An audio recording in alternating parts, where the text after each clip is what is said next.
Estamos agora apresentando a segunda palestra desse ciclo de palestras sobre, digamos, a bobina TESS. Nós estamos, então, tentando entender, resgatando o passado, lá, 1890, então, em torno disso, resgatar esse passado e trazer para no mundo de hoje um pouco daquela tecnologia. Isso é muito motivado pela, digamos aqui, motivação aos alunos ou aqueles candidatos em potencial para a área de eletricidade. O objetivo é esse. Então, um projeto com a FAPESP seria, nesse sentido, no edital de popularização da ciência e tecnologia, você criar aqui dentro do CESPFET um ambiente, uma sala temática envolvendo esses projetos TESA que atraíam naquela época e acreditamos hoje ainda atraem os alunos e mesmo as pessoas mesmo que esteja formado. Mas em fazendo isso, algumas coisas estão se configurando agora. Então, baseado na primeira palestra que foi oferecida, houve um questionamento do professor Weber, muito eticamente, esperou todo mundo sair para aqui no capacitor, são duas placas paralelas. Paralelo não. Duas placas, Dois focos. Bom, vamos supor que seja assim. Aqui você está dois focos. Tá ok. Mas, em sendo assim, foi um desafio. Eu falei, bom, TESA não fala em dois focos, TESA fala só no capacitor periférico, que ele colocou na bobina TESA, dentro de um contexto no qual ele estava estudando o desenvolvimento dessa tecnologia que envolvia transmissão de energia sem fio, por baixo da Terra. Então, aproveitando esse ensejo dessa proposta junto à FAPESP, a gente, em paralelo, vai também estudando um pouco desse conhecimento que ficou passado, esquecido lá naquela época, e vendo se realmente TESA teria razão nisso ou não, já que nada mais de lá para cá foi feito. E não custa nada, com pouco investimento a gente tenta chegar lá. Mas houve esse questionamento. Essas conclusões foram elaboradas a partir das análises do estudo documentados nesse livro aqui, Colorado Springs Notes, que foram utilizados de junho de 99 a 1900. Então, no período de 6 meses, TESA praticamente desenvolveu tudo que se conhece aí com relação a essa parte de transmissão de energia elétrica. Não foi o objetivo primordial dele. Na verdade, ele estava interessado na transmissão de informações, de telecomunicações. Tá? Mas só que ele acabou descobrindo esse nicho. Se você consegue transferir pequenas energias em forma de comunicação, de dados, você pode transmitir também grandes energias. Foi por isso que esse livro, Colorado Springs, o livro, na verdade, são anotações dele, diárias, de todos os dias, semanas em que ele passou nesse laboratório, no qual, então, ele apresentou essa vertente e praticamente ficou só voltado, da metade do livro em diante, à questão de transmissão de energia elétrica, que não era fundamental. E que, por conta disso, até houve problema mais à frente, quando o parceiro financeiro dele retirou o apoio, quando viu que ele queria fazer a transmissão de energia sem fio, e ele dominava as minas de cobre dos Estados Unidos. Bom, então está aqui. Eu fui. Você pega no livro dele, essa foto aqui, nós vamos trabalhar um pouco sobre isso daqui. Essa é a foto do laboratório. No meio do laboratório se ergue aqui, essa hastezinha com esse capacitor esférico aqui em cima. Tá? Então, isso aqui tem em torno de 60 metros. Uma coisa assim, não acredito, não me parecia bem alto. 60 ou 30 metros. Bem 60. Não sei, 60 era o de... 30 para baixo. Não, mas esse não é aquele segundo. A segunda dele. Essa é a primeira, de 1900. Existe aquela de 1912, que foi destruída, etc. Essa aí. Então, ela vai a 60. Essa é um pouquinho menos. Mas não importa. O que importa é o seguinte, o nosso objetivo é tratar esse cara aqui, o porquê desse cara. Tá estranho, isso ficou estranho, Isso, eu vou mostrar por quê. Eu acho que ele montou, primeiro monta, depois faz testes. Mas durante os testes ele começou a chegar a outras conclusões. Então hoje a gente, de repente, vai poder trabalhar isso melhor, né? Então aqui a estrutura que seria, né, primária da bobina de Tesla. Nós vamos mexer depois, não agora, numa próxima palestra eu vou apresentar uma ramificação, o que ele fez realmente depois, como seria a próxima bobina, que ela realmente queria transmitir energia elétrica, um pouquinho diferente, mas o conceito é esse. Aqui no Cefet nós montamos 3 bobinas dessa aqui e elas funcionaram adequadamente. A única coisa que nós não tínhamos era esse spark gap rotativo na época. Colocamos um spark gap que ficava sintonizado com 60 Hz da nossa rede. Extremamente limitado, mas serviu para motivar, né? Nós vemos que o negócio funciona. Funciona, você tem um secundário, tem uma indutância e tem um capacitor esférico, tem uma capacitância, você tem um LC e isso oscila. Oscila numa frequência natural LC. Tá? Então, na primeira palestra, eu tirei mais ou menos, eu apresentei as equações de chegar nisso aqui. É fácil de chegar lá. Qual a relação de transformação do primeiro e do segundo transformador na experiência que você fez? Você tem? Não me lembro. Aqui você tem 1550 espiras e aqui nós temos 20 alguma coisa. 20, não? Tá. 1500 para 20, 775. Mas isso não importa. Tá. Isso não importa porque a tensão que chega aqui é muito, muito maior do que você chegaria com essa simples relação de espiras. Isso a gente vai fazer na próxima palestra, né? O porquê disso e como é que a gente vai melhorar isso aqui. Você tem que chegar lá, no máximo que permitir. Por isso nós temos que ir com cuidado agora, devagar. Bom, mas esse ano então... Esse spark gap rotativo, ele vai igual uma vela de automóvel, né? Abrindo Isso, e ele vai fechando. ficar abrindo e fechando. Tá? O professor Dalton São platinados. montou O já essa platinado. estrutura. Eu queria falar platinado. Mas lembre-se, olha só a colocação dele ali. A colocação é importante, esse tipo de colocação. Lembra um pouco as fontes chaveadas, né? Aquela fonte no qual você bota em curto esse enrolamento, então toda a energia passa para aqui, desenvolve-se aqui uma corrente extremamente alta, em determinado momento você abre. Quando você abre, toda essa energia vem para cá, e aí você tem um pulso de energia no primário, que vai refletir então no secundário. Então, são pulsos que são transmitidos daqui para cá. E para a Tesla, quanto menor esse pulso, melhor. Porque no momento que você está com um pulso largo, esse secundário, esse LC, está trabalhando a frequência natural dele. Tá? Então, a indutância mútua daqui para cá até atrapalha essa liberdade que você teria nesse LC. Ele quer que esse LC trabalhe sem essa relação mútua. Então, esse primário tem que ser o menor possível, sem acoplamento algum e só enviando pulsos, e o mais estreito possível. Então, ele fazia muitas coisas para tornar a frequência daqui muito pequena. A frequência do transitório vai depender da velocidade desse spark gap. Como nós usamos aqui uns 60 Hz, quer dizer, chegamos a determinada tensão, aqui nós temos um transformador até 20, 21 mil volts DC, quer dizer, de pico, né, desculpa. Então, há uma determinada tensão, isso aqui ele abre, dispara, etc. Isso nós usamos, e aí ele fica sincronizado na rede. Isso é extremamente limitante, porque a frequência aqui é muito alta, a frequência aqui é de 154 kHz. Eu vou botar aqui os dados aqui. Tá? E aqui nós temos 60 Hz. Né? Então a ideia é você tentar aqui chegar o mais próximo, né, de pulsos possíveis. Né? Eu vou colocar isso mais à frente. Eu acho que nessa palestra ainda não. Tem a outra que eu já estou colecionando dados a respeito aqui. Então vamos lá. Olha só.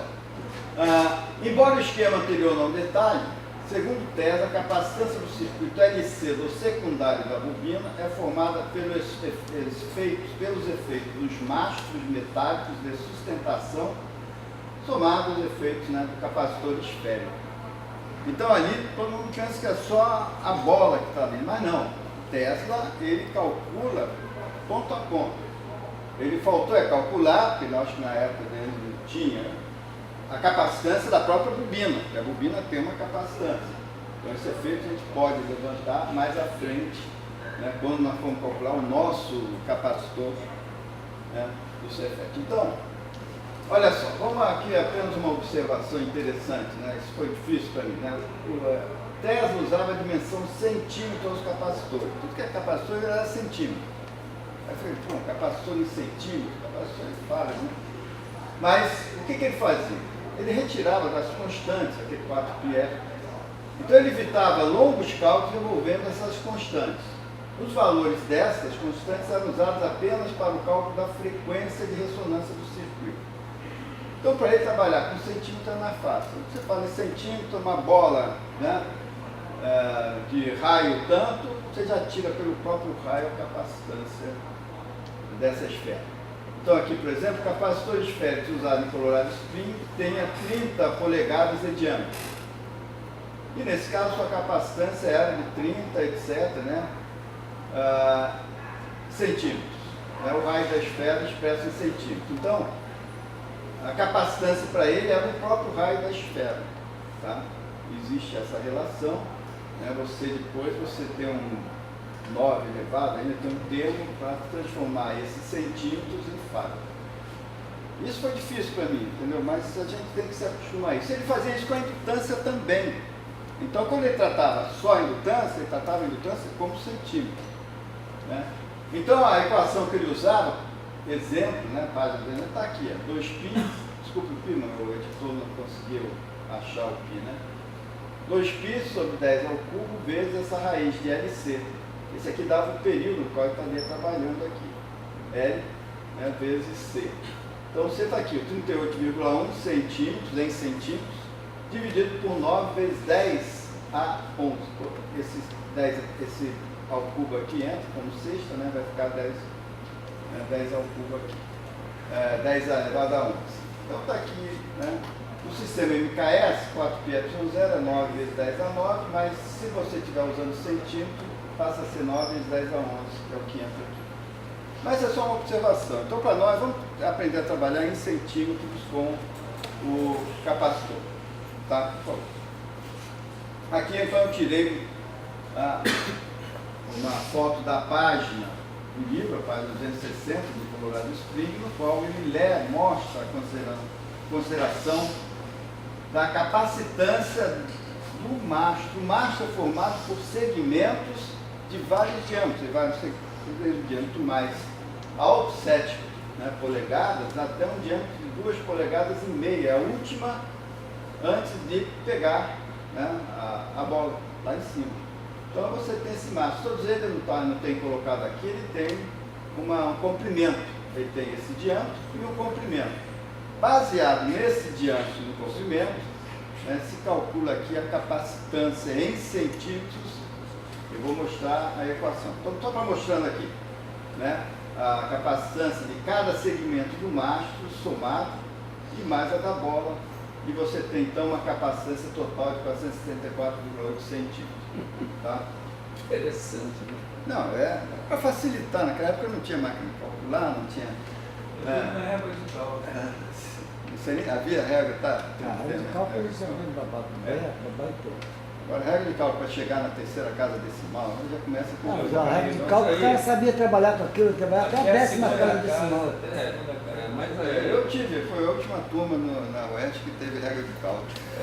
Weber dava aula de régua de cálculo. Não dá. Eu peguei calculador. Quem dava aula de regra de cálculo HP foi 25. o Veia da... Então, olha só.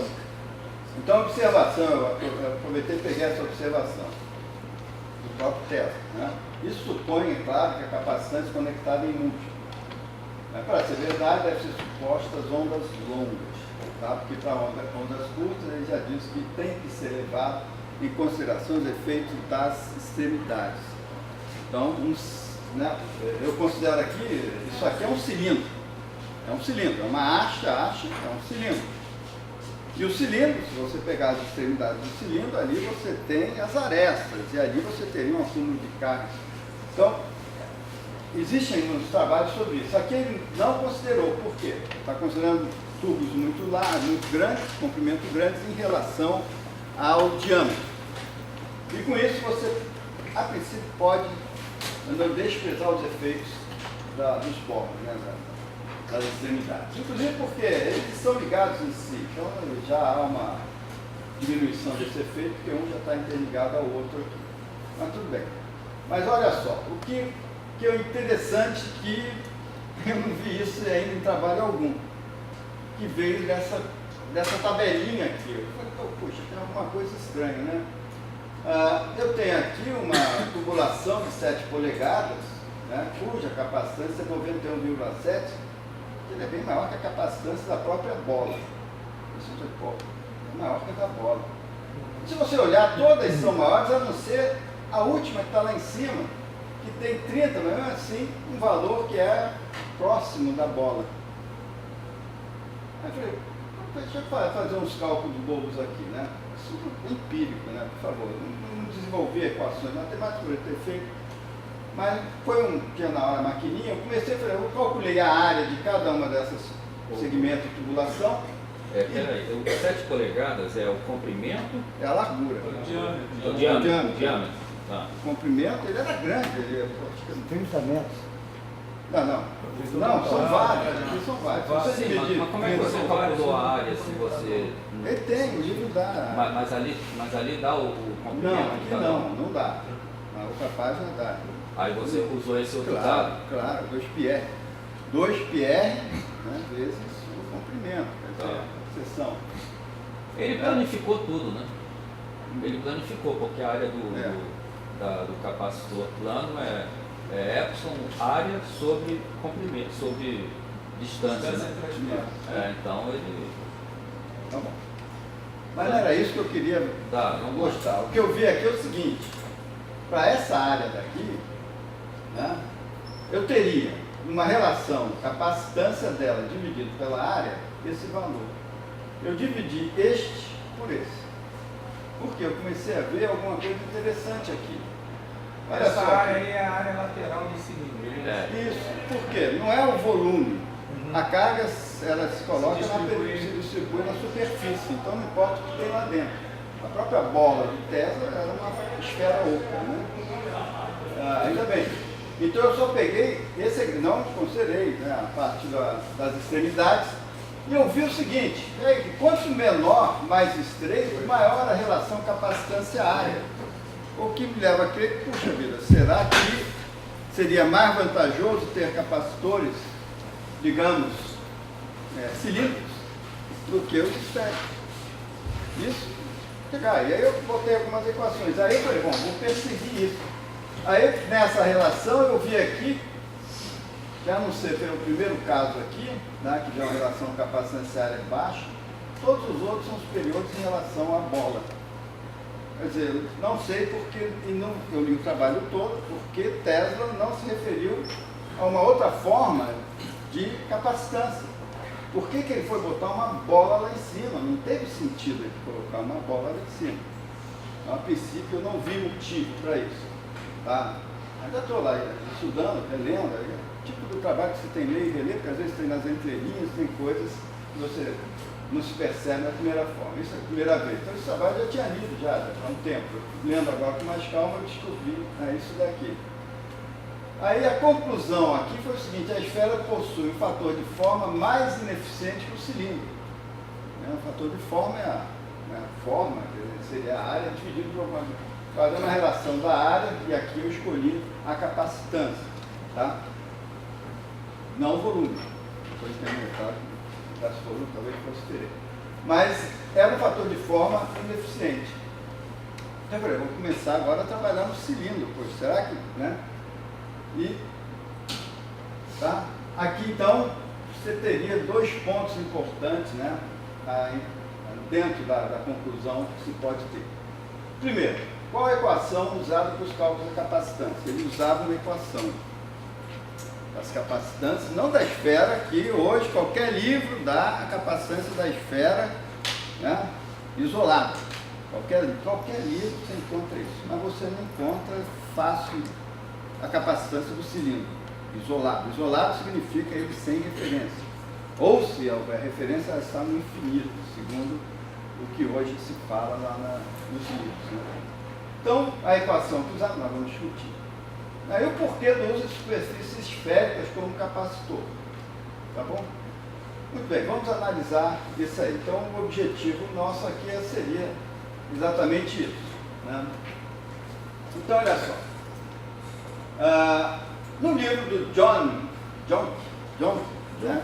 O professor Weber me emprestou, eu tirei essa informação. Exatamente a dúvida veio quando o professor Weber questionou aquela capacitância que eu havia apresentado na palestra anterior. Então, olha só, na presa a teoria, Tesla usava a expressão matemática para capacitor de apenas uma placa. Tá? E nesse particular, o que dizem os livros? Então, está aqui, capítulo 4.5 do John. Basicamente, um capacitor consiste em dois condutores separados pelo espaço livre ou material dielétrico de permissividade. Então, isso é o que diz, consiste de dois condutores. Então, nós vamos falar, poxa, eu não vi o segundo condutor lá na capacitância do Tesla, no capacitor do Tesla, mas onde ele está? Esse livro do John, que era um engenheiro elétrico. Mas será que os físicos, né? Vamos ver o próximo. Aí eu tinha outro livro. Esse livro eu fui buscar no Sprague, não sei, é de 1892. Digamos que seria tipo um manual de engenheiro, é um livro muito bom, grande, no qual ele, naquela edição, ele reuniu todo o conhecimento de eletricidade, realmente é denso o livro. Ele cita nomes e nomes, né, que naquela época estava acontecendo, de cientistas, físicos, eletricistas que estavam estudando todos os efeitos, que a eletricidade estava nascendo, e seria a Bibliazinha da época. E também Tesla não se ateve a isso. Então está aqui, está tirado do livro, podia ter copiado, mas não. Uma esfera não tem capacitante, né, considerado por ela mesma. Né?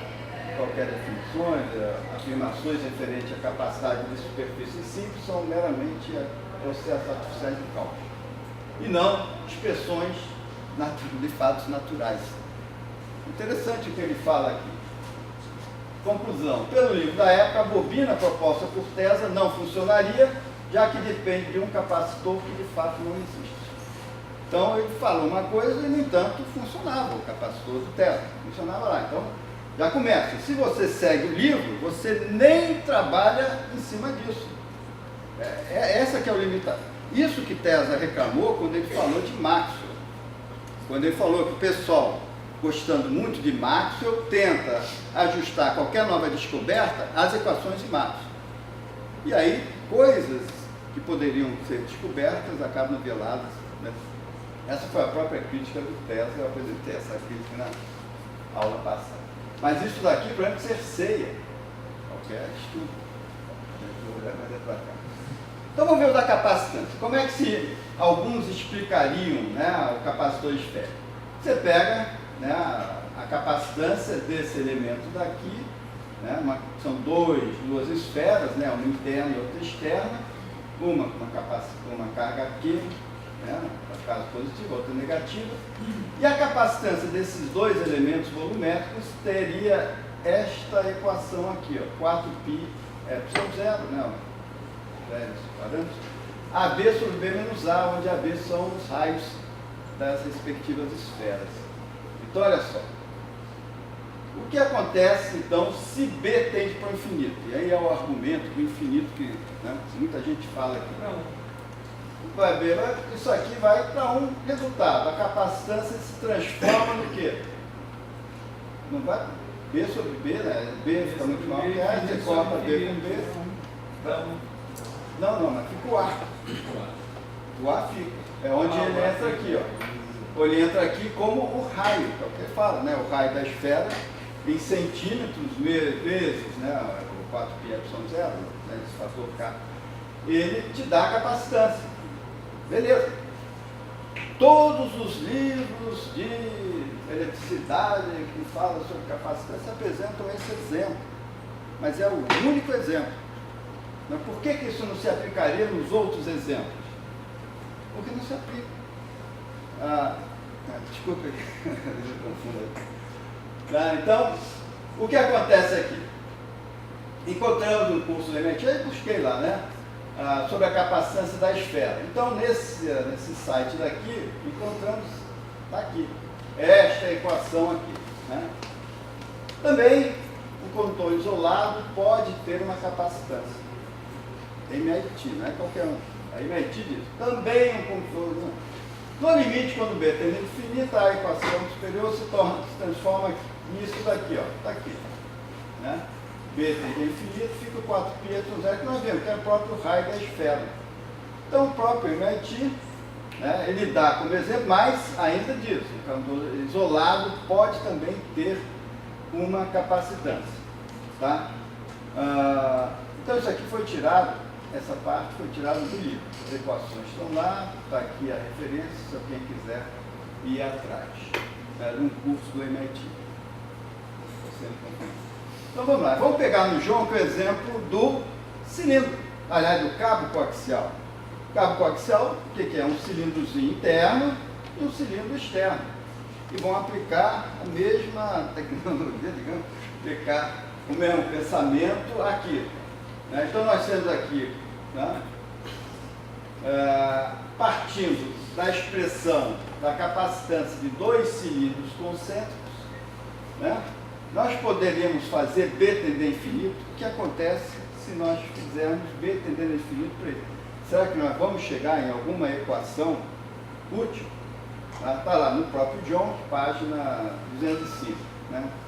Então, esta aqui é a equação da capacitância, né, daquele cabo coaxial, tá, de comprimento L, com 2π normal, né, sobre o logaritmo natural B sobre A, onde B é o diâmetro, é o raio, né, da superfície externa e A da interna. E qual que acontece quando B tende a infinito? Não tem jeito. Se você usar essa equação e aplicar no mesmo raciocínio, isso aqui vai para zero, porque B tende a infinito, o logaritmo maior que C, isso aqui vai tender cada vez maior também. Se L for constante, não for infinito, L for pequeno, C tende a zero. O que seria um absurdo você considerar que, à medida que você está aumentando, a capacitância dele estaria por zero. Ou seja, por que eles não aplicam isso? Porque não pode aplicar. Em nenhum livro encontra-se esse exemplo, como capacitância de cilindro. Nós queremos chegar na capacitância do cilindro. Estou discutindo já agora a equação que Tesla usou. Tá? E eu não sei de onde ele tirou. É uma equação similar a essa daqui. Tá? Mas então, dá esse exemplo aqui, né? Como você coloquei aqui, mas se tem alguma coisa aqui diferente. Então o que acontece? Para Tesla, a capacitância de um condutor cilíndrico de raio R e comprimento L é esta aqui. Então, esta equação daqui, ó, que se parece com aquela anterior, simplesmente em vez do raio, né, do cilindro externo, da cobertura, do coaxial, a cobertura, ele colocou aqui o próprio comprimento do cilindro L. Então ficou L sobre L, o que já me chega a alguma coisa, né, que dá para se L crescer, você pode também entender alguma coisa, mas não, C não vai para zero. Agora, da onde ele tirou isto, eu não vi em livro algum. Nem nesse Sprague, que é o de 1892, que é a Bíblia da época, no qual Tesla estaria apresentando nessa época a segunda palestra dele, que começou a palestra em 1891. Em 92 já estava sendo, né, lançado esse livro. Tesla deveria ter lido, ele leu. E não foi de lá que ele tirou essa equação. Não sei de onde ele tirou. Mas aí eu comecei a ver, bom, onde eu posso buscar a fonte, né, disso daí? Aí eu trouxe daqui, ó, em 2007, né, Charles Stein, nesse artigo Capacitância de um Tubo, né, ele apresenta esta equação para o cálculo de capacitância de um cilindro isolado. Cilindro isolado significa, né, cobertura. Isolado que não tem referência, eu precisaria sem referência, sem uma referência interna. Né? Isto daqui. Esse alfa aí é que... É a relação entre comprimento diâmetro e comprimento. Aí eu peguei, o que eu fiz? Primeiro eu vou transformar isso na linguagem, na unidade tesa, que é o centímetro. Aí tirei o 2π aqui, né, aí ficou assim. Então, eu peguei esta equação do Chastain, busquei, foi de um jornal, né, da eletrostática, não é uma coisa, se está publicado, né, eles têm a princípio acreditado, passou por um revisor, é um artigo, está lá. Né? Ninguém contestou, muito pelo contrário, ele passa a ser referência de outros artigos. Aí eu fiz uma comparação, né? Bom, antes disso, em um outro artigo mais antigo, 1980, encontrei esta expressão aqui, também para a capacitância de um tubo cilíndrico de comprimento finito. Tá? É uma expressão mais antiga, um pouco mais genérica, dá erros maiores do que essa mais recente de 2007. Essa aqui de 1980 eu fui nela porque é a primeira referência do artigo anterior, que ele usou, colocou. No artigo anterior ele coloca que aquela equação vale para quando o comprimento é muito maior do que o diâmetro, que é exatamente o caso do mastro de Tesla ali. Então, peguei aquelas equações aqui em termos de Tesla, transformei em centímetros, né, e aí eu fiz uma comparação das três aqui, pode passar. Então, eu peguei o caso, por exemplo, de um dos segmentos de cilíndricos lá. Comprimento de 264 centímetros, com raio de 3,65 centímetros. Então, três equações. A equação de Tesla, que é apresentada no trabalho dele, deu 30,8466 centímetros. Lembra? Capacitância em centímetros. Usando do Chastain... É a fórmula grande? A fórmula grande. Dá 34,55, um erro de 12%.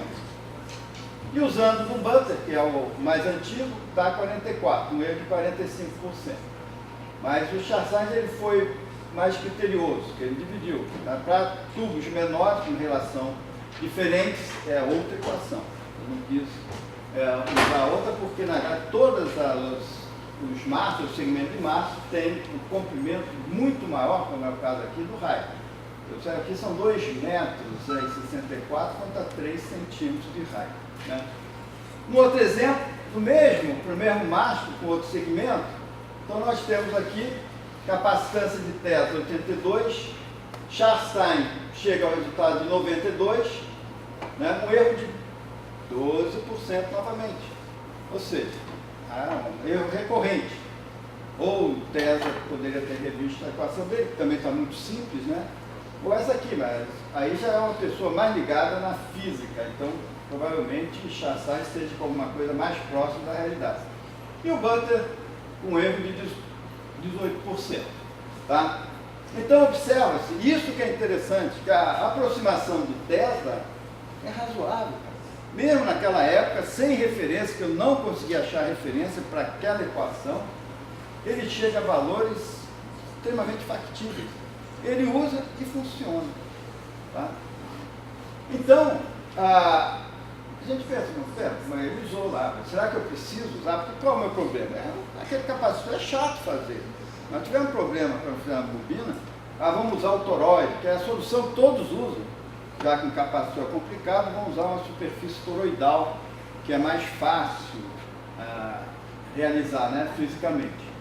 Mas eu ainda estou querendo até evitar, porque também não foi fácil fazer essa superfície toroidal. Tá? Então, olha só. Um tubo metálico curto isolado possui uma capacitância. Nos parece, quer dizer, hoje não parece a mim, não hoje, seria muito difícil, né? Mas ele não reparou que os tubos poderiam substituir os capacitores esféricos, com vantagem em dimensões e simplicidade. Então, a minha proposta seria substituir o capacitor toroidal, né, esférico no nosso caso toroidal, por tubos cilíndricos, tá, levando em conta que os mesmos devem possuir um raio de curvatura que atenda às tensões elétricas envolvidas. Isso devido às descargas elétricas. É um problema que Tesla também teve quando, já na última na última bobina, a proposta dela, aquela que não funcionou, ou não é que não funcionou, né, que foi destruída antes da apresentação, ele teve que fazer uma superfície esférica cheias, né, de protuberâncias esféricas de esferas menores, para que, se houvesse alguma descarga, a descarga se concentrasse nessas superfícies menores. Tá? Então, a minha proposta é que esse capacitor, vou apresentar a proposta aqui, seja chamado de capacitor de teto, mas em homenagem à teto. Então, aqui mais ou menos, né, seria uma justificativa, né, mas acho que essa slide acabou entrando na hora errada. Então, qual é a proposta aqui? Tá? Lembrando-se que, se você cobrir a superfície cilíndrica com um dielétrico, você ainda tem os resultados melhores. Você pode, inclusive, diminuí-la mais ainda de diâmetro. Nós queremos simplicidade. Não quero esferas gigantescas. Quero coisas menores que tenham o mesmo resultado. Então, primeiro, determinar a capacitância que eu preciso para a minha bobina. A primeira coisa que eu tenho que fazer. Isso é um algoritmo, né? Proposta. Determinar as tensões máximas que eu quero. Isso tem que ver com a curvatura máxima, né? A gente sabe, né, que a descarga elétrica se faz quando você rompe o dielétrico do ar, que é 3 meganewtons por coulomb. Então, se você tiver cargas elétricas maiores do que isso envolvidas nessa, digamos, nessa superfície, você tem ocorre a descarga elétrica. Tá? Embora isso seja bonito, pirotecnia, até pode ser um dos objetivos nossos, mas não é bem o que a gente quer. Bom, dividir a capacitância pela constante do material dielétrico que houverá o tubo, se houver. Então, a constante dielétrica, digamos, ela é relativa. Então, se eu tenho aquele 4πε, se eu colocar com material verniz, constante dielétrica 3, eu ganho 3, eu divido por 3 a necessidade da superfície. Dividir a capacitância que eu calculei no primeiro item pelo item 3, pelo número composto de tubos, eu ainda tenho a vantagem de poder dividir em tubos. Eu não entendi a geometria. O novo capacitor será concebido como cilindro. Faz assim na mão para a gente, como é que vai ser? É um cilindro. Cilindro. É um cilindro. Mas quantos? Você está falando em muitos? Não, você pode botar quantos você quiser. Em vez de botar um gigante enorme com 3 metros, você põe 2 com 1 metro. Ao lado. Não encostado, por causa dos efeitos, né, das cargas elétricas, né, mas o suficientemente afastado para que toda a carga se desenvolva em toda a superfície. Né?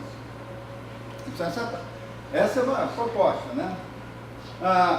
Aí eu ainda digo, dividir o raio mínimo dos tubos que calculamos pelas tensões máximas envolvidas, que tem a ver com raio de curvatura, menores raios de curvatura, menor a tensão que se precisa para fazer a descarga elétrica. A gente sabe disso. Por isso que se evita, né, raios de curvaturas pequenos. Mas divide-se esse raio pela constante dielétrica do material que irá, então, isolar o cilindro. Então, se nós queremos coisas cada vez mais simples, vamos cobrir com verniz ou com dielétrico, com uma resina, para diminuir ainda mais. Tá?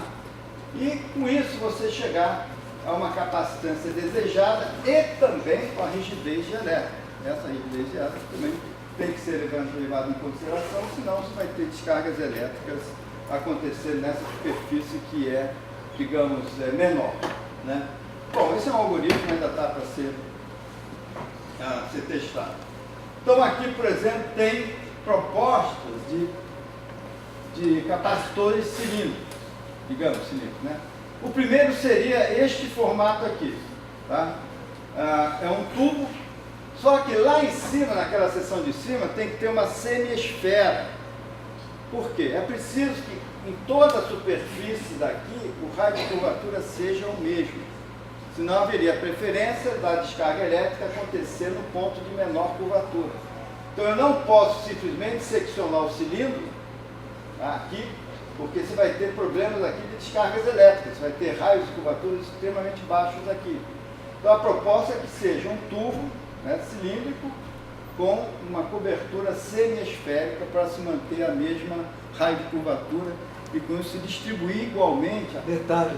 Né? Detalhe. Tudo metade, tudo metade. Por exemplo, aqui, né, um cilindro com expansão. Se alguém quiser também, né, fazer uma expansão, uma esfera, parte de uma esfera, mas que nunca tenha, por exemplo, na união desse cilindro, ou com a base, ou com essa esfera, alguma raio de curvatura menor do que o do próprio cilindro, que já foi calculado para ser no mínimo X, senão a partir daquele valor menor teria descarga elétrica. E haveria ainda a vantagem se você cobrir o cilindro com um dielétrico. Ele ainda poderá ser menor, né, em termos de capacitância, porém, a espessura do dielétrico tem que atender à característica de rigidez, né, para que não haja também descarga elétrica para o ar. Então, simplesmente isso. Qualquer dielétrico colocado vai ajudar, mas dependendo da espessura, né, você acaba tendo descargas elétricas. Então, é uma questão de um cálculo matemático, também não é muito difícil. Sabemos que no ar é 3 mega, né, Newton por coulomb. Então, esses são tipos de capacitores cilíndricos. Por exemplo, um arranjo de capacitores com vários cilindros, né, colocados em volta, tendo cuidado de que eles não sejam muito próximos, para que não haja repulsão de cargas elétricas entre eles, faça uma distância razoável entre eles, né? E tantos quantos você possa colocar. Aqui, por exemplo, uma combinação de tipos de capacitores, por exemplo, um com expansão e dielétrico. Então aqui você põe a expansão embaixo, né, e a esfera em cima, né? Então, o que eu fiz? Eu peguei a MATLAB e montei esse algoritmo lá em MATLAB para calcular quantos cilindros eu precisaria para substituir uma esfera de diâmetro de 60 centímetros.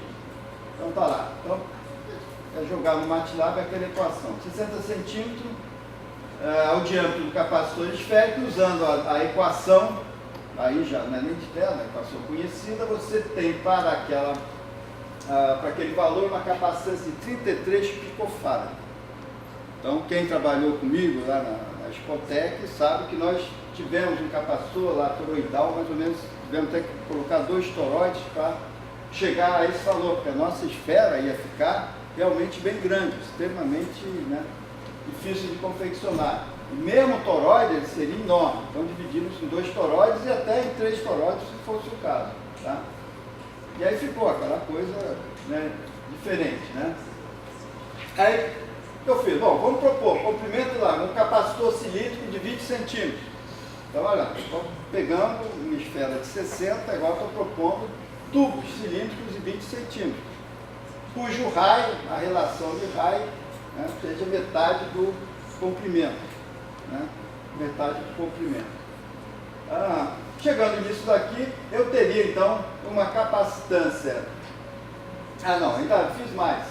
Ainda coloquei uma cobertura dielétrica de K igual a 3, reduzindo ainda mais o diâmetro do meu cilindro. Resultado, a capacitância do capacitor cilíndrico, nesse caso de 20 centímetros, de 20 centímetros, não, 40, desculpa, 40, né? 40 centímetros, e depois dividido por 3 vai dar 33. Nós temos uma capacitância cilíndrica de 37 picofarads contra a da esfera de 33,3 picofarads. E isso porque eu coloquei aqui um cilindro. Se eu usasse 2 cilindros, era só dividir por 2, em vez de comprimento de 40, você ia ter 2 de 20. E assim vai, quer dizer, é muito mais factível se montar uma capacitância cilíndrica do que um capacitor esférico de 60 centímetros, que realmente ficaria complicado. E aí vem, como é que é o formato desse capacitor, aí é a ideia que vai ter que colocar aí, né, para funcionar. Né? Então aqui eu dei, tá um exemplo real aqui. Tá? Aqui a capacitância e o que seria um capacitor cilíndrico com o mesmo valor da capacitância. Então, dentro daquela relação, nós temos isso daqui. É bem mais fácil de confeccionar do que o capacitor cilíndrico aqui.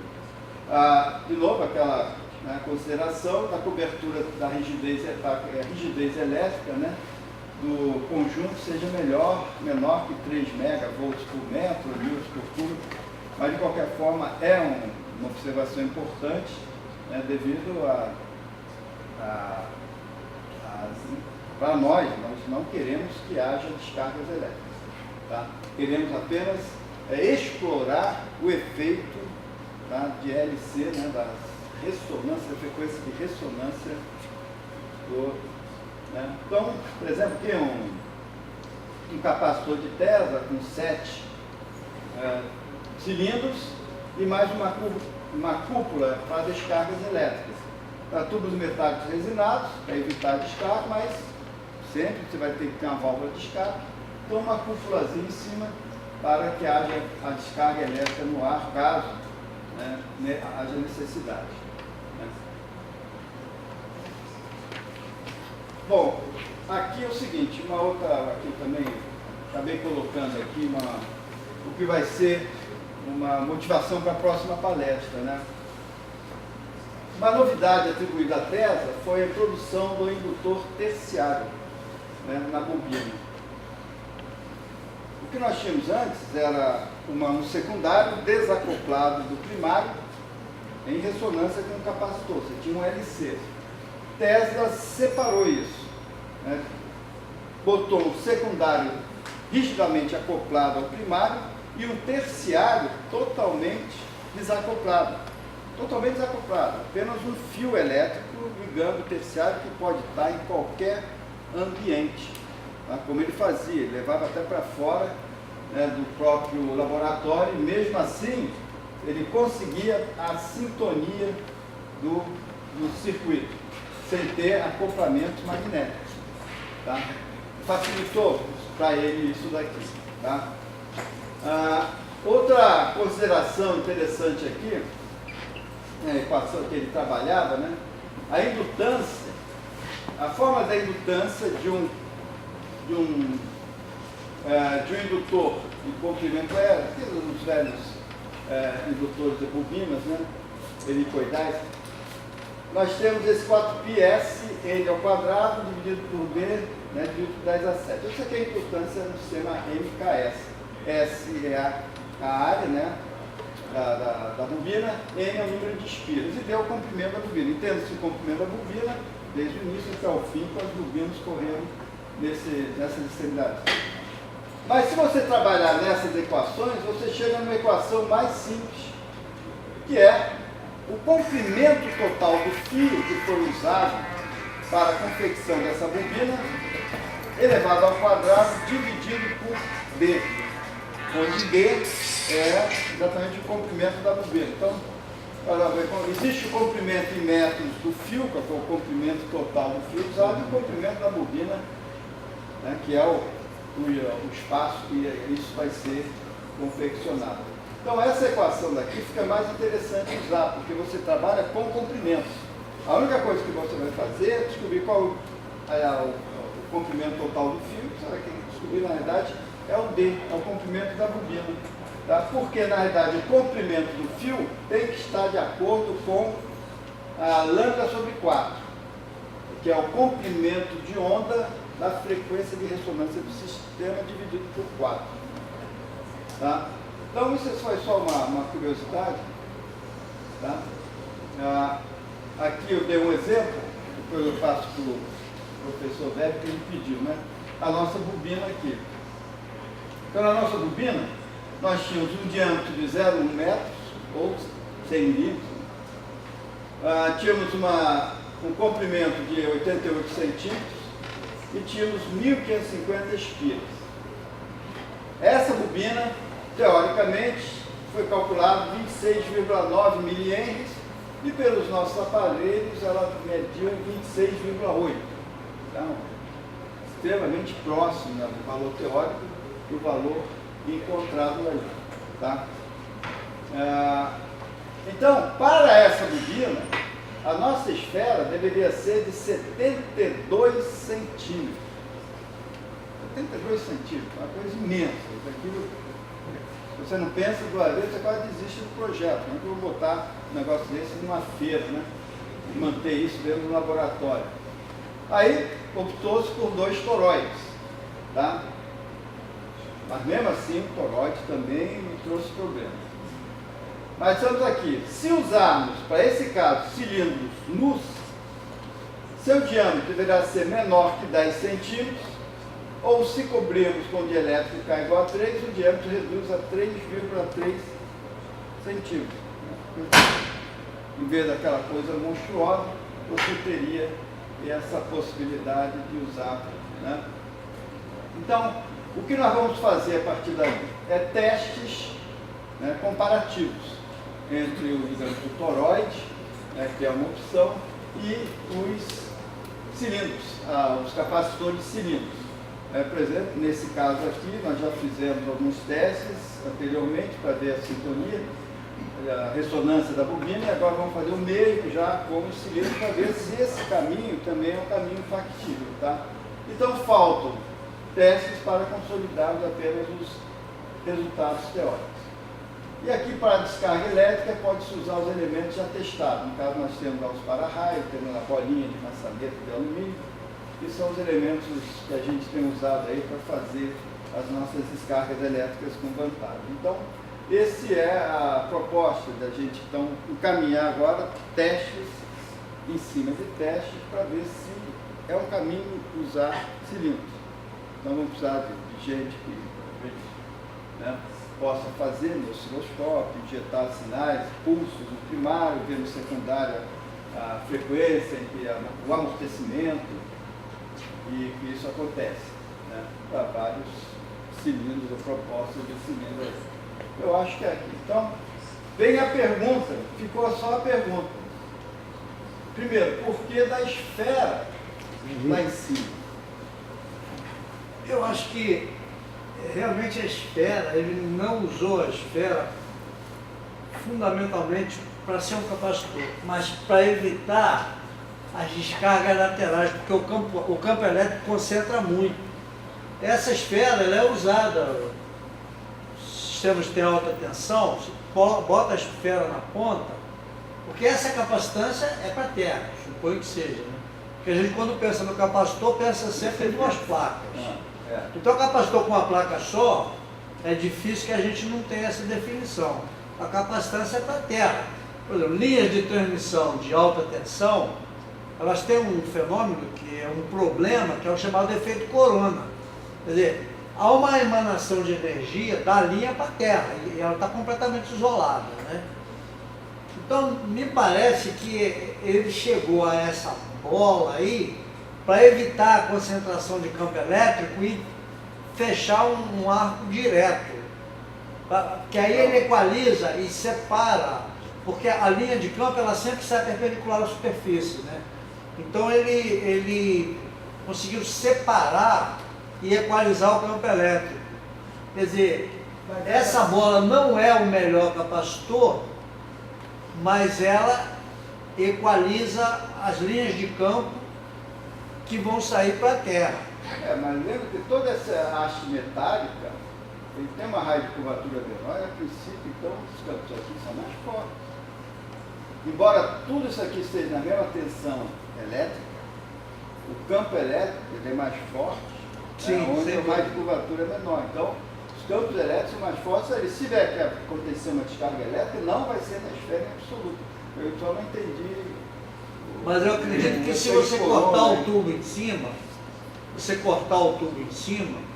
você vai ter uma concentração de campo elétrico saindo da superfície do tubo. Imagina o tubo cortado. Você propôs ali um tubo com uma abóbora. O que vai diminuir, vai melhorar a concentração. Ou uma esfera maior também. Sim, mas essa esfera vai justamente separar as linhas de campo elétrico. Porque se você cortar esse tubo na borda, você vai ter o que se tem hoje na passagem de um cabo isolado para um cabo nu. Sim. Você concentra o campo elétrico ali e arromba o isolamento. Por isso que tem a mufla. Você fazer uma bola de 60 centímetros e botar qualquer coisa menor, pelo que você está falando, É igual. Mesmo se ela fosse metade do que seja daqui. Imagina que você corte o tubo e depois bota a bola uma em cima. esfera com um diâmetro menor que esse. Hein? Por que não se usou, por exemplo, uma esfera com um diâmetro menor? Por que tem que ter esse esferão enorme? Eu acredito que isso aí foi tentativa e erro. Foi aumentando o troço até chegar a uma... Não foi, porque isso aí foi... Ele montou isso antes dos testes. Os testes eles vieram depois. Tanto que vários testes ele já tinha abandonado essa arte. Ele pegou uma esfera semelhante, botou dentro do laboratório e começou a fazer testes com essa esfera dentro do laboratório. Aí tem várias fotos dessa esfera, né, dando a sua descarga elétrica. E praticamente ele não fez quase nada com ela aqui. Porque as descargas elétricas, quando aconteciam, não aconteciam em lugar nenhum aqui. Sim, lá embaixo, na junção da haste com o terciário da bobina. Então aquele cabo que chegava, logo ali você tinha uma aresta muito forte que segurava toda a estrutura e era por ali que havia descarga elétrica. Então nada daqui haveria necessidade de ter. Não, ele queria evitar essa descarga. Ele queria garantir que a ponta do tubo não criasse descargas laterais para você. Imagina cortar o tubo. Eu não sei, eu sei que ele teria dito o porquê disso, ele não falou. A princípio. Porque essa esfera ela é largamente usada. Toda vez que você usa grandes tensões, laboratórios, você sempre coloca os terminais com esferas monstruosas. Não é? A única razão, porque o troço tem uma capacitância mínima. Por que ele ia ter a mão de obra para botar esse trombolho lá em cima? A única possibilidade é para equalizar o campo, porque é para evitar a possibilidade de uma descarga, uma concentração de campo elétrico no tubo cortado, no tubo vazado, para a terra. Mas as descargas elétricas que ele explorou foram na base de toda essa haste. Lá no final mesmo, você tinha todas as fotos tirando lá. Ali que estava vendo. Ele explorava as descargas, pela descarga, quantidade, tamanho da descarga mesmo, é que ele media, via a frequência de ressonância, via onde ela estava sendo mais eficiente, e não propriamente no conjunto. Sim, mas então ele queria evitar, consolida o meu argumento. Ele queria evitar que houvesse descarga lá por cima. Eu não entendi isso. Eu não entendi ainda se o problema não é esse. Aqui, eu sou velho. Primeiro esclarecer que o livro do John que ele cita foi um livro que ele estudou em 76, né? 76, né? Ele entrou em 70. Antes disso foi? Não, você estudou nesse livro em 76, foi quando o livro saiu que nós utilizamos ele lá. Saudade não tem idade. Lá na UERJ. E até hoje eu uso esse livro, ele é muito bom. O livro do John, é muito bom. Eu precisava amadurecer mais um pouco. Você realmente, o Tesla, ele acertou bastante. O erro dele é de menor que 15%, né? Eu acho que o Tesla, ele tinha uma genialidade fora do comum. Ele não explicou de onde ele tirou aquilo, mas comparando com aquele artigo, as capacitâncias que ele achou estão bem próximas. É a simplicidade da equação também, né? Eu acho que o Levi está correto, sim. A esfera, no final, ela distribui as cargas na esfera. A gente vai lembrar que capacitância está ligado à capacidade de armazenamento de cargas elétricas de um condutor, por exemplo. Tanto que a fórmula da capacitância ligado com a carga é igual a C vezes V. QCV, não é? QCV. Então, quanto maior a capacitância, maior a capacidade de armazenamento de cargas elétricas. QCV, não é? Aquilo que a gente dá na primeira aula. Tem V, tem que ter uma diferença. Tem que ter uma diferença de potencial. Só que o outro potencial é a Terra. É para a Terra. Sim, claro. Isso foi o que ele tentou falar aí. A outra placa A placa que está faltando na nossa universo, cabeça, é o universo, é o universo, é a Terra, é o cosmos. É isso. É Quando a ele outra fez o placa. raio infinito. Agora, o interessante é o seguinte, quando ele fez o raio infinito num capacitor esférico, que tem uma bola dentro e uma bola fora, você obteve, quando você fez a casca esférica externa, não é? Tender a infinito, que é o universo, não é? Você obtém uma capacitância. Agora, quando ele pegou o cilindro, né, um capacitor cilíndrico, o coaxial, e fez a placa não, o condutor externo com um raio tendendo ao infinito, a capacitância deu 0. O que significa que se você utilizar o Q, carga, igual a capacitância vezes voltagem, se a capacitância é 0, ele não tem capacidade de armazenar cargas. Entendeu? Isso é uma coisa interessante que nós temos que explorar mais isso. Eu avaliei. Entendeu? Se você utilizar a expressão primária, a gente tem que estudar melhor isso. QCV, Q igual a CV. Se o C é 0, é porque a carga é 0. Se a capacitância é 0, então no cilindro a capacidade de armazenar cargas é muito pequena. Você teria que ter DDPs enormes. Entendeu? Eu pensei Ao nisso. contrário da esfera. Não, mas na hora que ele estava falando, eu pensei nisso. Mas eu imaginei que aquela equação tem alguma condição particular que, Não, é para condutores infinitos, né? que coloca uma limitação nesse... É. Tem uma limitação, porque é improvável Não, isso imaginar é que se uma esfera carrega, um cilíndrico não carrega. Pois é, mas isso é porque ele é infinito. Ele tem comprimento infinito. Quando é finito, essa é desgraçada dessa fórmula aí. Isso é uma desgraceira. Você botar uma fórmula dessa para um estudante do segundo grau. Eu sei, mas olha só. Do curso técnico. Quando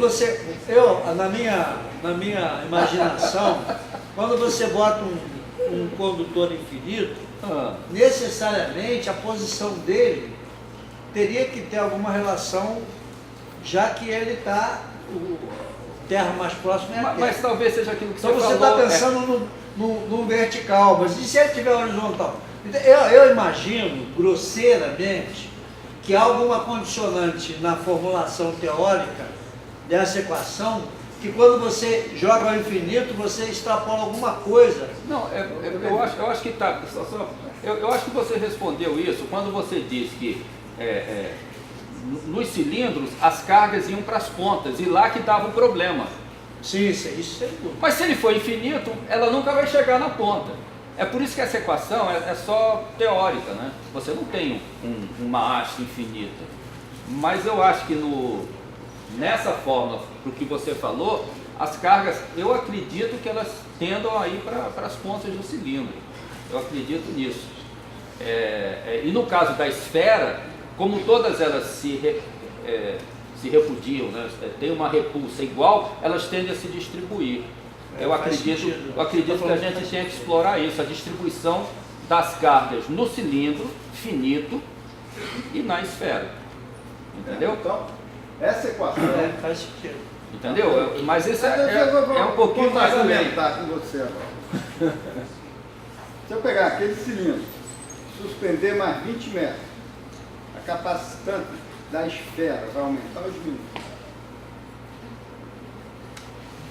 Essa haste cilíndrica era metálica que ele usava? Metálica. Eu acho que ela tem a função de jogar as cargas para a esfera, para lá elas se distribuírem. Se aumentar essa haste, a capacitância aumenta? Não sei, eu tenho que pensar mais. O que acontece? A capacitância, aparentemente, pelo que você calculou ali, só depende do raio da esfera. Não depende da posição dele, em relação à Terra. Então ela tem a mesma capacitância em qualquer posição no universo. Seria isso. Só que... Então a outra placa, como eu disse, é o cosmos. Ela está carregada numa DDP que inclui a própria Terra. Então, Independe Me pareceu que não depende da altura que ela está. Professor Levi, Tesla comprova que a capacitância varia com a altura e varia para mais quanto maior a distância da Terra. Com a altura? Aumenta em vez de diminuir. Contrariando o que Ele se não pensa. sabe de onde, o Tesla tirou isso de algum lugar. Ele tirou, tá lá, então vou estudar. A capacitância da esfera aumenta com a Tirou isso altura. experimentalmente ou matematicamente? Não, experimentalmente. Você tem que se provar por que acontece. Só isso. Exatamente. Não é que eu tenho. Você já sabe o que acontece, só quer provar Isso que acontece. Então, se qualquer teoria que diz que aquilo não aconteça, para mim não vale. Então, Porque essa aqui, teoria se não aumenta está com a uma coisa altura, que realmente. então se aumenta com a altura, não há dúvida que a outra placa é a Terra. Porque se você movimenta a esfera em relação à Terra, e você altera ou para mais ou para menos, o referencial de placa é a Terra. Quer dizer, você está calculando uma capacitância da esfera para a Terra, se ela aumenta com a Só altura. que ela está indo do lado contrário, segundo o raciocínio ortodoxo. Sim, Diminuir. mas varia. O fato é que ela pode até não variar Mas deixa eu do que a colocar. gente imagina. Eles levam, eles são mais voltados a isso. Embora eu acho que o Chassain seja engenheiro também, né? Mas tem um outro trabalho similar a esse, também aplicado nos jornais de física. Né? Essa equação é para tubos longos, né? Verticais. Não importa, não fala em verticais não. Tubos longos, tá? E ele leva em consideração o efeito das extremidades, das bordas. As cargas não ficam, elas são maiores nas bordas, mas elas depois ficam iguais no centro, por exemplo, né? Ela está bem mais próxima, um pouquinho mais afastada nas extremidades. Isso porque as extremidades são cortadas, mas se você botar uma superfície esférica, elas vão ser distribuídas igualmente. Ele leva em consideração, isso aqui não é uma coisa, não é à toa que ela é complexa, essa equação grande. Então, ela leva em consideração isto. Ou seja, existe uma capacitância, tá aqui, capacitância de um tubo isolado, que seria sem referência, está ele aqui, tem a capacitância, ele trabalha em cima das tensões elétricas que são desenvolvidas nessa capacitância. E ele propõe, e aí essa equação complexa bate quase igual com o que o Tesla usou. Vem a pergunta, se a equação do Tesla é tão simples, por que pelo menos os livros não apresentam como exemplo? Porque eu acho que tem alguma coisa que contradiz outras ali, no qual os livros eles não podem. Ele não tem como chegar naquela primeira equação do carro coaxial para chegar na equação de Tesla. Não tem como você explicar bem e virar L, né, diâmetro virar comprimento. No entanto, é o que Tesla fez, mas não sei de onde veio, não sei, estou relendo, tentando buscar todo o passado para ver se explica, mas nem no livro manual de engenheiro, digamos assim, né, do Sprague, fala nessa equação. Inclusive ele fala ao contrário, que não existe capacitância de placas isoladas. E mesmo aí ele contraria, está aqui um livro recente, 2007, capacitância C de um tubo isolado. Não tem terra aqui. Tem que ser para a Terra. Ou então, você tem um novo... Põe para o infinito, sabe? Tem que ter um... Ou então, aí é que eu ia colocar. Porque o que nós entendemos de capacitor tem diferença de potencial. Se tem diferença de potencial, tem... Então esse capacitor, ele está contrariando o conceito que está arraigado na cabeça da gente. Exatamente. Então vamos voltar. Por que essa discussão começou? Exatamente porque o professor Weber levantou exatamente isso que você falou. Isso. Professor Weber, no livro que eu tenho do Sears, no capítulo inicial de capacitores, capacitância, definição de capacitância, C igual, né? Que é sobre VA ou VB, onde esse é o potencial de qualquer elemento com, por exemplo, uma esfera isolada, sem referência. Ele faz VA, depois à frente que ele faz VAB, que é o VA, aí começa a dar outros exemplos, mas ele começa a citar capacitância como que sobre V, onde V é um potencial eletrostático absoluto. Um potencial eletrostático. Absoluto. Não é VAB, é VA. Depois, quando entra o conceito de capacitâncias em placas paralelas, aí VAB, aí você entra, aí começa a trabalhar em circuitos fechados, tem que fechar malha. Ali eu não fechei malha. Quando nós fizemos a primeira palestra, eu botei a bobina, fazendo a ressonância dela, sem fechar malha. Eu não fechei a malha. Não, mas a malha estava no infinito. Eu não vi onde estava o infinito naquele desenho. Mas aí não tem ressonância, a LC ali. A carga sobe, a carga desce. Ela fica nesse movimento e não em círculos dentro de um loop, né, de uma malha. É malha aberta, dentro do que eu entendo de circuito. Mas só que malha aberta, ninguém trabalha de malha aberta. Ninguém trabalha de malhas, conceito de malhas, né, é um circuito fechado. Das somas das tensões envolvidas ali é zero. Tem coisa, por isso o conceito... Essa ideia do potencial absoluto, ela deixa a gente um pouco desequilibrado, porque realmente você tem um potencial. O potencial é sempre em relação a alguma coisa. Isso é eletrodinâmico. Na eletrostática, pega aquele Van der Graaf, coisa enorme, ali são cargas elétricas, são jogadas ali, chega um ponto em que a descarga, né, quando ele supera a rigidez elétrica do ar. São cargas elétricas, vão sendo armazenadas naquela bola imensa elétrica, conhecido gerador Van der Graaf. E o que o Tesla falava, o que ele trabalha ali, o Tesla é mais eletrostática do que eletrodinâmica. Ele fala em outros pontos. Ou seja, as leis eletrodinâmicas só atrapalhariam, né, ou não viriam para consolidar esse resultado, até viriam ao contrário. Tanto que ele apresentou esses resultados para Hertz, para outros, eles olhavam aqui atômicos com dúvidas se realmente aquilo funcionava. Isso aconteceu na vida dele. Ele voltar frustrado de uma conversa com Hertz. Ele apresentava um resultado lá e o Hertz simplesmente olhou, desdenhou, né? E ele voltou frustrado para os Estados Unidos. Então isso acontecia, porque o cara está envolvido naquelas equações fechadas e só vale aquilo. Então enquanto se pensar capacitor depende do diferencial do potencial, uma diferença de potencial, tem que ter duas placas, uma fluvial, outra... Eu acho que você imaginar o Terra, porque isso, o fato do Terra ser uma placa, isso é largamente conhecido, né? Você passa uma linha de transmissão, se projetar errado, aquela merda fica com o efeito corona emanando energia, para tudo que é lado. Mas a gente supõe que ela sai para a Terra, né? Então, quando você fala num potencial absoluto, aí precisa consolidar bem esse conceito, né? Independe do Terra, é um potencial que não independe de referencial nenhum. Seria isso, né? Ele é eletrostático, ele existe, está lá. Potencial eletrostático, ele existe. Não estamos trabalhando com potencial, ele está subindo e descendo, porque às vezes ele substitui a Terra por uma placa de cobre.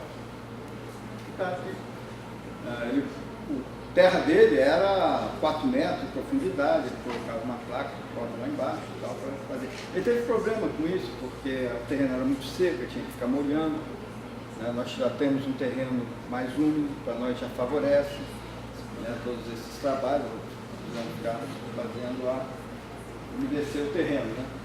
Então essa é a mensagem, né, que eu quis colocar, de que eu ultrapassei isso. Eu não gosto muito de me fechar em teoria. Talvez seja uma deficiência minha, deficiência como engenheiro. Deveria. O cara ensinou isso, é isso. Eu não sou assim. Eu questiono. Ainda mais quando eu preciso, entendeu? Aí eu volto atrás. Então, ali tem algo diferente aqui.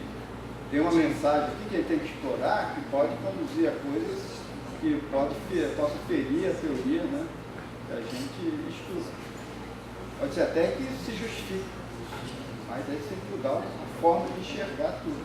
Sim, sim. Então o capacitor, eu vou trabalhar agora em cima dos capacitores cilíndricos, para ver o que a gente chega dentro dessa visão. Será que eu posso usar?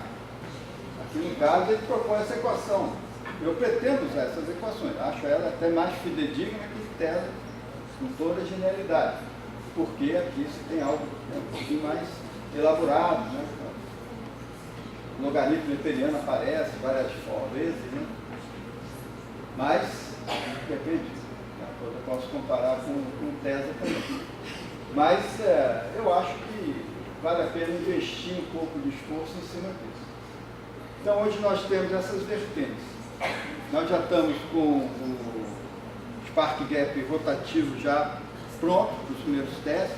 Falta fechar a caixa, né, de madeira para a gente botar para rodar. Eu precisaria só do variáquio, né, Paulo? A gente ir testando devagarzinho e a caixa de madeira, se acontecer algum sinistro, ela segurar o impacto, né, para aquilo não explodir. Nós vamos botar aquilo para rodar fora. E os testes impulsionais que nós tínhamos feito inicialmente, aí, né, Paulo, a Frane também, está lá. Vamos fazer os testes, se você não se importar de questionar também essa parte da capacitância, fazer um teste da bobina em ressonância com cilindros metálicos, para ver se essa linha de raciocínio ela está coerente. Tá ok? Eu acho que não tem mais alguma slide. Tinha mais alguma coisa? Não.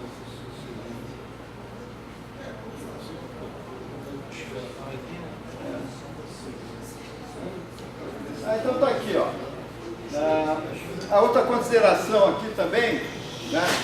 Só para fechar aqui. Devemos levar em consideração a capacitância do indutor. Tá? Apesar de ser indutor, o indutor tem uma capacitância. Tá? E existe uma fórmula mágica, né, desse Medhurst, que foi apresentada em 1947. Ele fala sobre a autocapacitância de solenoides de camadas simples. Tá? Então, isso se encontra nesse livro aqui, ó, nesse artigo, né, de fevereiro de 47, continuado, né, em março de 47. Tá? Então, essa equação, que é oferecida ali, né, eu já coloquei em termos de centímetros, né, as dimensões de âmbito do indutor e o comprimento do indutor em centímetros, e você tira a capacitância. Por exemplo, a capacitância da nossa bobina é de 11,77 picofarad, que é uma capacitância razoável, próximo daqueles 30 já é uma ordem de grandeza razoável, que tem que ser levada em consideração, até, né, contestar ou não o Medhurst. Nós vamos fazer um trabalho. Então, nós vamos ter muito trabalho a ser realizado pelos alunos. Então, vocês aí, trabalho braçal, agora que vocês, aí vocês vão... Mas com isso vocês vão aprendendo. Então nós temos isso, essa vertente. Vamos terminar o Spark rotativo para retornar aos nossos trabalhos, projetos com a bobina. E a bobina de Rancor, o núcleo central dela já está fechado, vamos cortar e passar agora para fazer o primário e depois o secundário da bobina de Rancor. Ok? Senhores, então, acho que a última é só uma despedida aí. Teslinha agradece. Tá? Obrigado aí pela...